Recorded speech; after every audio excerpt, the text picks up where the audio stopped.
So I'll do one of these poems now. Still in the warmer, balmier central section, I did somehow want to try and keep the environmental thread going. So this is a poem about the illegal trade in elephant ivory. There are still thousands of elephants illegally being killed every year to support the illegal ivory trade. And this is a poem that I like to think about as being the revenge of the elephants. It's called Never Forgets. Your bone china cup rattles in its saucer. Your sash window stutters in its frame. Your whiskey bottle tumbles from the table and shatters. That drumming you hear isn't rain. Skin crinkled like bin bags. They march past the cinema, the film burps and judders. Barge past the busker, his dusty dog whimpers on its string. Cars, that other lumbering herd, are bumper to bumper as fear flees to worship at Tesco or seeks salvation at Esso first. The gargoyles on your walls wince and shudder as calves, ancient matriarchs, bulls in must, stump closer. Thousands are now marching out of town. They've shrugged off the Maharajas, bashed through the bars in the zoos, thudded from shrunken jungles in their hunt for you. Crash, down go your gilded gates, then each nose, lithe as a petrol pump hose, uproots an English oak. They tusk your summer house to see if it's edible, lasso your rococo statues.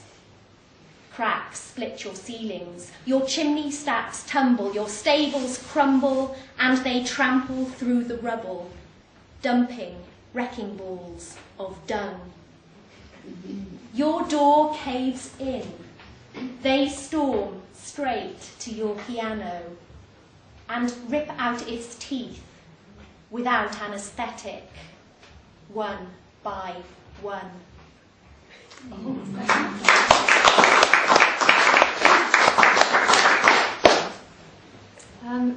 When I got back from my Iceland, Greenland and Newfoundland journey, I started with lots of poems, armed with lots of poems, not only in Gudrid's voice, but quite a lot of poems of my own experiences in Iceland, Greenland and Newfoundland. I started to think about how I was going to organise the collection and put it together. And I started doing a lot more reading in Arctic and subarctic exploration, and also became fascinated with the polar area at the other end of the world, Antarctica. I've never been there, but I became very fascinated by it. And so fascinated, in fact, that I started to have dreams at night that I was actually changing into a particular Antarctican creature, which was a little bit alarming, I have to say. It was a whole series of dreams. And so I decided that maybe this could provide inspiration for a poem. And so this is about this experience of believing I was actually changing into a penguin. Metamorphosis.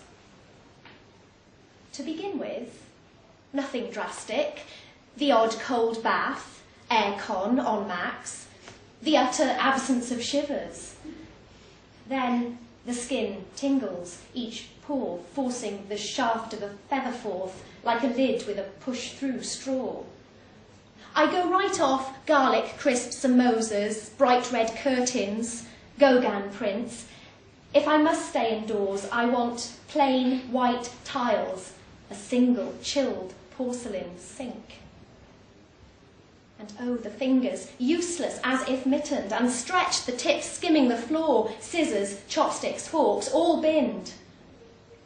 Breasts blend with belly, waist, hips. I'm lugging a 250-litre rucksack in an outsized black wetsuit and wellies.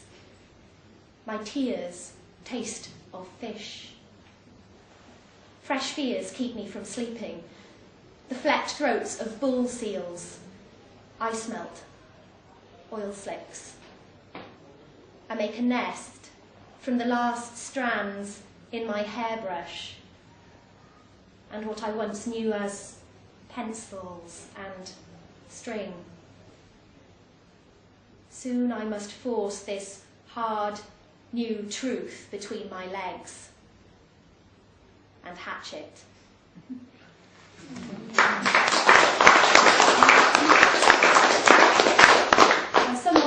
my metamorphosis turned into a poem about birth, so it seemed appropriate to produce a poem about death, or at least about the period of time leading up to death, old age, and some of the resignation that can sometimes accompany this, some of the anger, I suppose, and also some of the defiance and tiredness. But it's not a poem really about a human being getting old. I decided I'd write it in the voice of an ageing lump of Antarctican pack ice. And the title is taken from the Jenny Joseph poem, When I'm an Old Woman, I'll Wear Purple. And it's called The Ice is Wearing Purple. Being cold was once a thrill. But now I'm old. I've lost the will to aspire to a record minus. I'm so old, I remember when penguins could fly and swallow the stars like the sky swarmed with krill. My skin has wrinkles big enough for entire expeditions to fall into. I've had my fill of fighting the sun, of his summers of abuses. Each part of me that meets the seas being bit and ragged. I'm also tired of getting blamed for the deaths of the men whose footprints scar my face. My being white, it seems, gives people leave to colour me in with their own mistakes and failings. So now, as I approach my final melting, I've no urge to think of quenching the thirst of the world. Instead, I dream of sinking every nation, hearing history splutter as it goes under, sweeping all the years of myth and bluster away.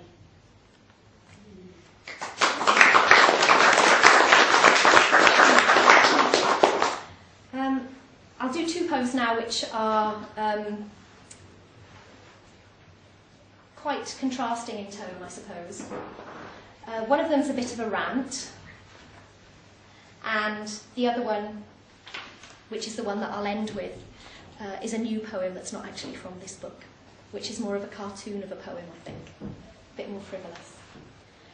So the rant it's another environmental piece. It's the poem that I'd love to do if I ever got the opportunity to do the Thought for the Day slot on Radio 4, which is very unlikely. But it's the poem that I dream of doing, if I had that opportunity. So this is Thought for the Day. God's improbable. God's that deep ocean life which thrives beneath the Ross ice shelf, though deprived of air and sunlight, like those thoughts we dare not recognise. God's totally white, and God's the krill-rich penguin shit which stains the white pink.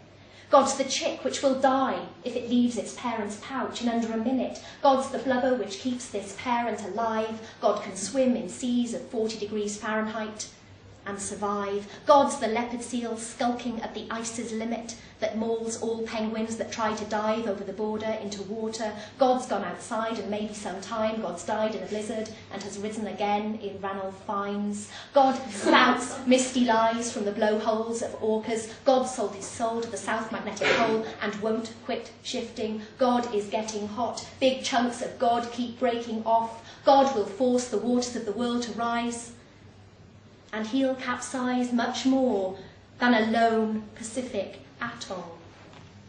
For God knows that most people have stopped believing in ice.